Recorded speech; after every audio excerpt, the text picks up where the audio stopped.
இந்நாள் நன்னாளாகட்டும். அனைவருக்கும் வணக்கம் நண்பர்களே. இந்த பதிவில் என்ன பார்க்க போகிறோம்னா, தமிழ் கடவுளான முருகப்பெருமானுக்கு அர்ப்பணிக்கப்பட்ட கோவில்களில் திருச்செந்தூர் கோவில் மட்டுமே கடற்கரையில் அமைஞ்சிருக்குதுங்க.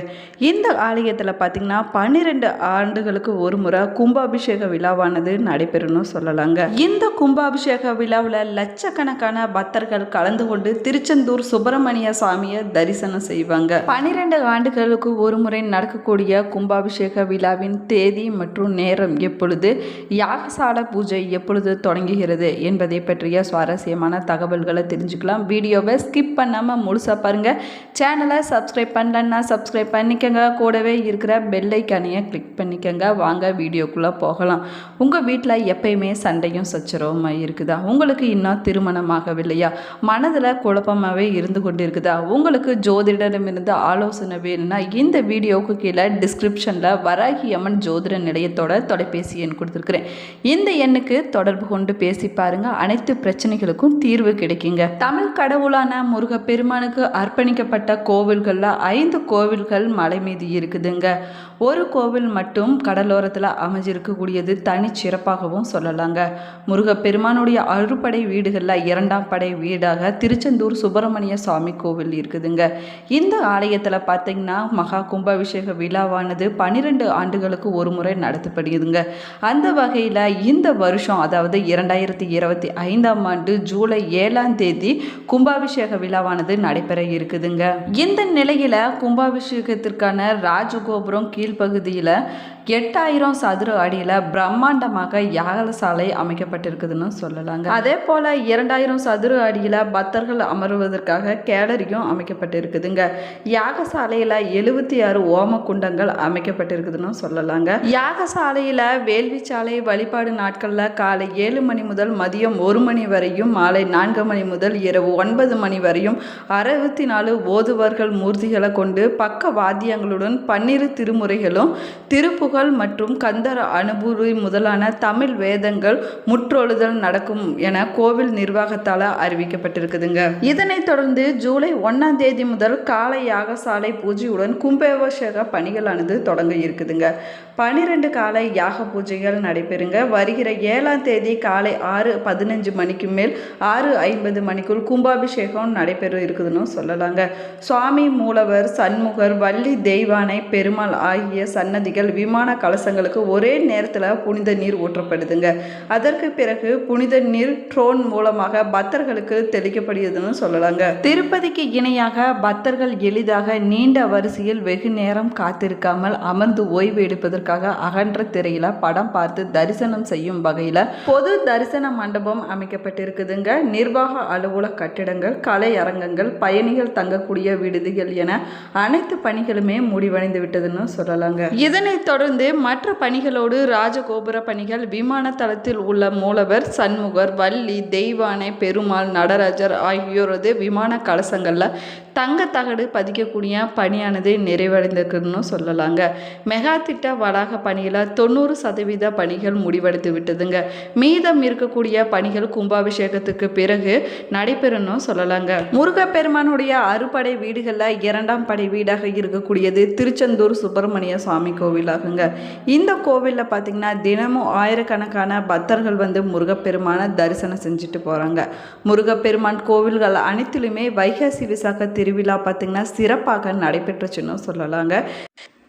தூத்துக்குடி மாவட்டத்தில் அமைஞ்சிருக்கக்கூடிய திருச்செந்தூர் முருகன் கோவிலில் கும்பாபிஷேக பணிகள் அனைத்துமே நிறைவடைந்து விட்டதுன்னு சொல்லலாங்க. திருச்செந்தூர் கோவிலில் 12 ஆண்டுகளுக்கு பிறகு ரூ. 300 கோடி மதிப்பீட்டில் பெருந்திட்ட பலக பணிகளானது நடைபெற்று இருந்துச்சுன்னு சொல்லலாம். திருச்செந்தூரில் முடிக்கணிக்கை மண்டபம், 4 கிணறு செல்லக்கூடிய பாதையில் இருக்கக்கூடிய மண்டபம், அறுபடை வீடுகளை ஒன்றாக பிரதிஷ்டை செய்து அறுபடை வீடுகளையும் ஒரே இடத்துல பக்தர்கள் தரிசனம் செய்வதற்கான ஏற்பாடுகள் செய்யப்பட்டிருக்குதுங்க. பக்தர்கள் தரிசனத்திற்கு செல்லும் பாதையில் இருக்கக்கூடிய பக்தர்களுக்கு தேவைப்படக்கூடிய குடிநீர், கழிப்பிட வசதிகள் போன்ற பணிகள் ரூ. 300 கோடி மதிப்பீட்டில் நடைபெற்றிருக்குதுன்னு சொல்லலாங்க. திருச்செந்தூர் கோவிலில் கும்பாபிஷேகம் பார்த்தீங்கன்னா 2025ஆம் ஆண்டு ஜூலை 7ஆம் தேதி திங்கட்கிழமை அன்னைக்கு முடிவு செய்யப்பட்டிருக்குதுங்க. இதை பார்ப்பதற்காக ஏராளமான பக்தர்கள் திருச்செந்தூருக்கு வருகை தருவாங்கன்னு எதிர்பார்க்கப்படுது. திருச்செந்தூர் சுப்பிரமணிய சாமியை லட்சக்கணக்கான பக்தர்கள் அன்றைய நாளில் வந்து தரிசனம் செய்வாங்கன்னு எதிர்பார்க்கப்படுதுங்க. இதனால கும்பாபிஷேகத்திற்கான ஏற்பாடுகள் தீவிரமாக நடைபெற்று இருக்குதுன்னு சொல்லலாங்க. இதனால கும்பாபிஷேகத்திற்கான ஏற்பாடுகளோடு சேர்ந்து பக்தர்கள் தங்குவதற்கான வசதி, அடிப்படை வசதிகள், பாதுகாப்பு ஆகியவற்றிற்கான ஏற்பாடுகளும் செய்யப்பட்டிருக்குதுங்க. முருகப்பெருமான் சூரபத்மனை வதம் செய்த பிறகு அவரது அவதார நோக்கம் நிறைவேறிய திருத்தலமாகவும் திருச்செந்தூர் திருத்தலம் இருக்குதுங்க.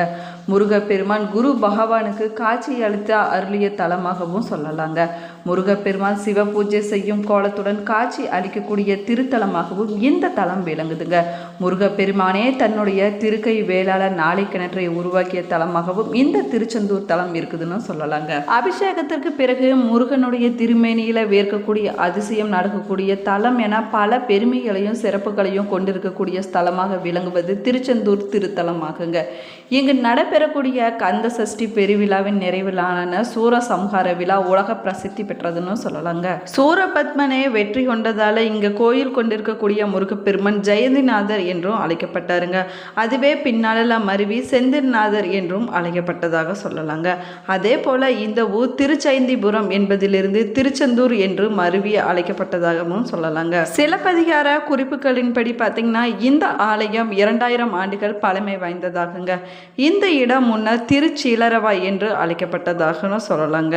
அதே போல முருகனுடைய இடது கையில தாமரை மலர் மற்றும் ஜடாமுடியோடு சிவயோகி போல காட்சி அளிக்கிறாருங்க.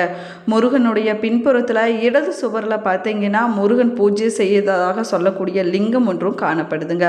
அதற்கு தாங்க முதல்ல பூஜை செய்யப்படுதுங்க. அதற்கு பிறகு தாங்க முருகப்பெருமானுக்கு பூஜை நடைபெறுதுன்னு சொல்லலாங்க. சூரபத்மனை வதம் செய்த முருகப்பெருமான் 4 கைகளுடன் சிவ பூஜை செய்து ஜடாமுடியுடன் தவ கோலத்தில் இருக்கிறாருங்க. அவருடைய தவத்தை கலைத்து விடக்கூடாது என்பதற்காக அவருக்கு ஒரு தனி பிரகாரமே இல்லைங்க. மூலவர் தெற்கு நோக்கி காட்சி அளிக்கிறாருன்னு சொல்லலாங்க. திருச்செந்தூர் ஆலயம் பார்த்தீங்கன்னா காலை 5 மணி முதல் இரவு 9 மணி வரை நடை திறந்திருக்குங்க.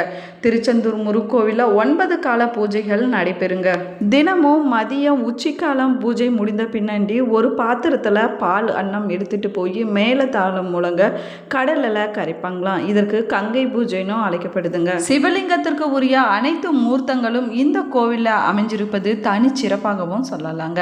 கருவறைக்குள்ள முருகன் பூஜை செய்த சிவலிங்கமும் அதற்கு பின்புறத்துல பஞ்சலிங்கமும் இருக்குதுங்க. திருச்செந்தூர் முருகன் கோவில்ல பாத்தீங்கன்னா பங்குனி உத்திரம், திருக்கார்த்திகை, வைகாசி விசாகம், கந்த சஷ்டி முருகத்தலங்கள்ல கந்த சஷ்டி விழா 6 நாட்கள் நடைபெறுங்க. சில தலங்கள்ல பாத்தீங்கன்னா சஷ்டிக்கு மறுநாள் முருகனோட திருக்கல்யாணத்தோட சேர்த்து 7 நாட்கள் நடைபெறும்னு சொல்லலாங்க.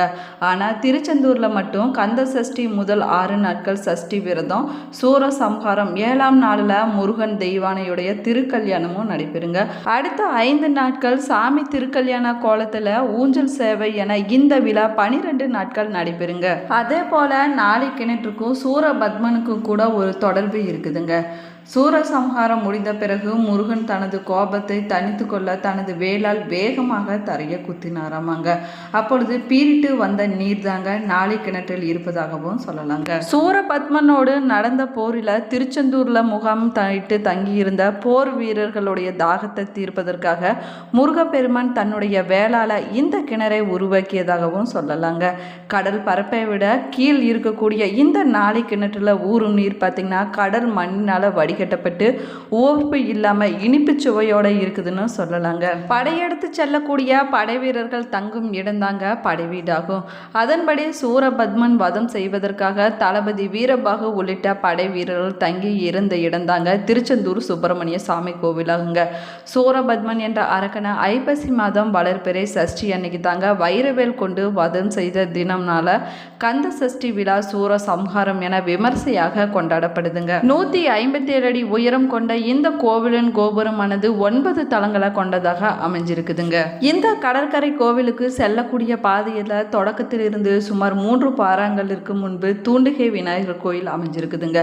இது சுப்பிரமணிய சாமி கோவிலின் உபகோவில் ஆகுங்க. முருகன் இருக்கும் இடத்த பக்தர்களை தூண்டி காண்பிக்கும் விதமாக விநாயகர் இருப்பதால இந்த பெயர் வந்ததாகவும் சொல்லலாங்க. இது தவிர முருகன் சன்னதிக்கு வலப்புறத்துல பஞ்சலிங்க சன்னதியும் அமைஞ்சிருக்குதுங்க. இந்த பதிவு உங்களுக்கு பயனுள்ள தகவல்களை கொடுத்துருக்குன்னு நினைக்கிறேன். இந்த பதிவு உங்களுக்கு பிடிச்சிருந்தால் லைக் பண்ணுங்கள், ஷேர் பண்ணுங்கள், கமெண்ட் பண்ணுங்கள். இன்னும் சேனலை சப்ஸ்கிரைப் பண்ணலன்னா சப்ஸ்கிரைப் பண்ணிக்கோங்க. கூடவே இருக்கிற பெல் ஐக்கானையும் கிளிக் பண்ணிக்கோங்க. Thank you friends. உங்களுக்கு முருகப்பெருமான் பிடிக்கும் அப்படின்னா முருகனுக்கு அரோகரா, கந்தனுக்கு அரோகரா என்ற வாசகத்தை மறக்காமல் கமெண்ட் பாக்ஸில் 3 முறை பதிவிடுங்க. தேங்க்யூ.